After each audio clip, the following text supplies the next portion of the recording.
بسم اللہ الرحمن الرحیم۔ السلام علیکم۔ کربلا کا واقعہ قسط نمبر 21۔ پچھلی قسط میں ہم نے جانا کہ کس طرح حضرت علی اکبر نے جام شہادت نوش کیا۔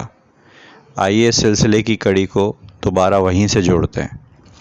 سید الشہداء حضرت سیدنا امام حسین رضی اللہ عنہ کے چھوٹے فرزند سیدنا علی اصغر رضی اللہ عنہ، جو ابھی کمسن ہیں، شیر خوار ہے، پیاس سے بےتاب ہیں، شدت تشنگی میں تڑپ رہے ہیں۔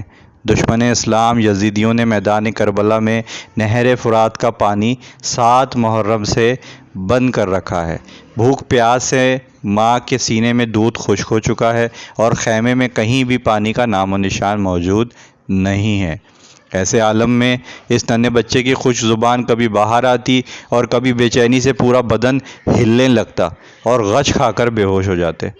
معصوم بچہ کیا جانے کہ ظالموں نے ان پر دانہ پانی بند کر رکھا ہے۔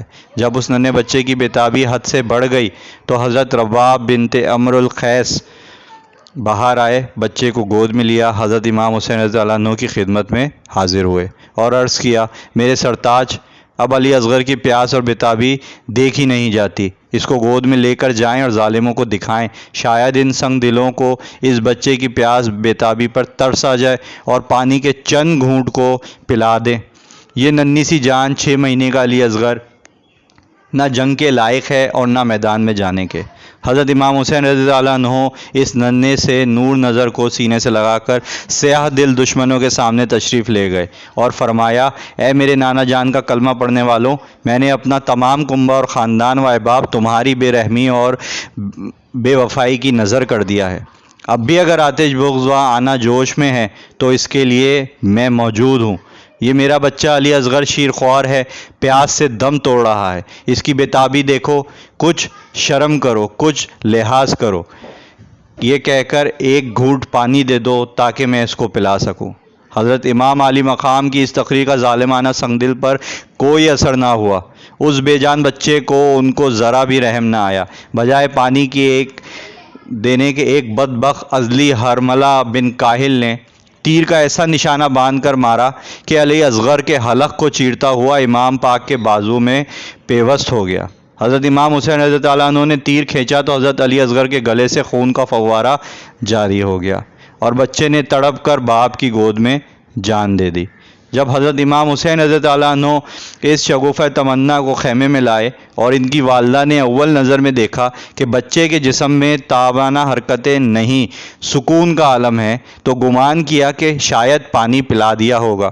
حضرت امام حسین رضی اللہ عنہ سے دریافت کیا، فرمایا، وہ بھی ساقی کوثر کے جام رحمت و کرم سے سیراب ہونے کے لیے اپنے بھائیوں سے جا ملا ہے۔ اللہ تعالیٰ نے یہ چھوٹی سی قربانی بھی قبول فرما لی، الحمدللہ، علی احسان و نوالا۔ نوٹ: حضرت امام علی مقام حضرت علی اصغر کو دشمنوں کے سامنے صرف حجت قائم کرنے کے لیے لے کر گئے تھے، یعنی کل یزیدی یہ نہ کہیں کہ اگر ہمیں ننھے شیر خوار علی اصغر کی پیاس کا علم ہوتا تو ہم ضرور اس بچے کو پانی دیتے۔ جانثار ایک ایک کر کے رخصت ہو چکے، حضرت امام علی مقام پر اپنی جانیں قربان کر دی اور آپ کے فرزند ارجمند حضرت سیدنا امام زین العابدین رضی اللہ عنہ، جو اپنی بیماری، نقاہت اور کمزوری کی وجہ سے بستر علالت پر ہیں، حضرت امام حسین رضی اللہ عنہ کو تنہا دیکھا تو نیزہ ہاتھ میں لیے ہوئے حضرت امام حسین رضی اللہ عنہ کی خدمت میں حاضر ہوئے اور عرض کیا، بابا جان، پہلے ہمیں میدان میں جانے دیں اور اپنی جان نثار کرنے کی اجازت دیجیے، میرے ہوتے ہوئے آپ شہید ہو جائیں، یہ نہیں ہو سکتا۔ حضرت امام حسین رضی اللہ عنہ بیمار نور نظر کو اپنی آغوش محبت میں لیا، پیار کیا اور فرمایا، بیٹا، ابھی تمہارا وقت نہیں آیا، ابھی تو تمہیں غمزدہ خواتین اہل بیت کی نگہداشت کرنی ہے اور ان کی اقصیٰ اہل بیت کو وطن تک پہنچانا ہے۔ میرے فرزند، اللہ تعالیٰ تم ہی سے میری نسل اور حسینی سادات کا سلسلہ جاری فرمائے گا، اور جو امانتیں میرے جد و پدر کی میرے پاس ہیں وہ تم کو دینا ہے۔ تم سے بہت ساری امیدیں باقی ہیں۔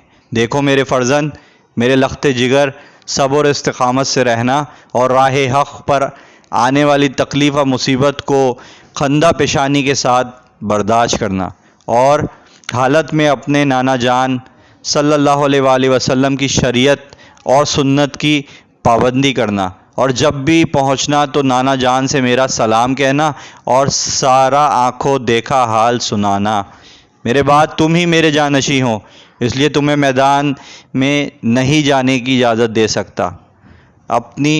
پھر امام علی مقام نے ان کو تمام ذمہ داریوں کا حامل کیا، اپنی دستار مبارک اتار کر سر پر رکھی اور اس صبر اور رضا کے پیکر کو بستر علالت پر لٹا دیا۔ اب امام پاک نے اپنے خیمے میں تشریف لائے اور صندوق کھولا، قبائے مصری زیب تن فرمائی، اپنے نانا جان کا امامہ مبارک سر پر باندھا، سید الشہداء حضرت امیر حمزہ رضی اللہ عنہ کی ڈھال پشت پر رکھی، شیر خدا حضرت علی سیدنا علی مرتضیٰ کی تلوار ذوالفقار گلے میں حمائل کی، اور حضرت جعفر طیار کا نیزہ ہاتھ میں لیا، اور اپنے بھائی اکبر سیدنا امام حسن کا پٹکا کمر میں باندھا۔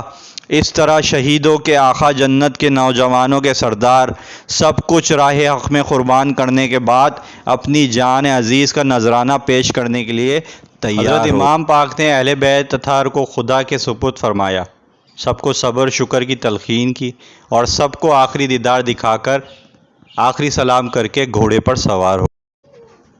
3 دن کے بھوکے پیاسے اور اپنی نگاہوں کے سامنے اپنے بیٹوں، بھائیوں، بھتیجوں اور جان نثاروں کو راہ حق میں قربان کر دینے والے امام پہاڑوں کی طرح جمی ہوئی فوجوں کے مقابلے میں شیر کی طرح ڈٹ کر کھڑے ہو گئے، اور میدان کربلا میں ایک ولولہ انگیز رجز پڑھی جو آپ کی نسب اور ذاتی فضائل پر مشتمل تھی، اور اس میں شامیوں کو رسول کریم صلی اللہ علیہ وآلہ وسلم کی ناخوشی اور ناراضگی اور ظلم کے انجام سے ڈرایا تھا۔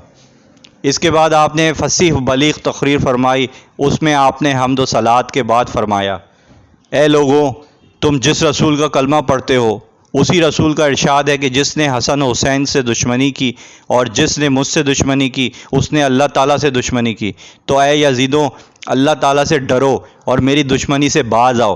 اگر واقعی خدا اور رسول پر ایمان رکھتے ہو تو سوچو اس خدائے سمیع و بصیر کو کیا جواب دو گے۔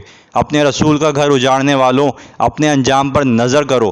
بے وفاؤں، تم نے مجھے خطوط اور قاصد بھیج کر بلایا اور کہا ہماری رہنمائی فرمائیے اور ہمیں شریعت و سنت رسول پر عامل بنائیے، ورنہ ہم خدا کے حضور آپ کا دامن پکڑ کر شکایت کریں گے۔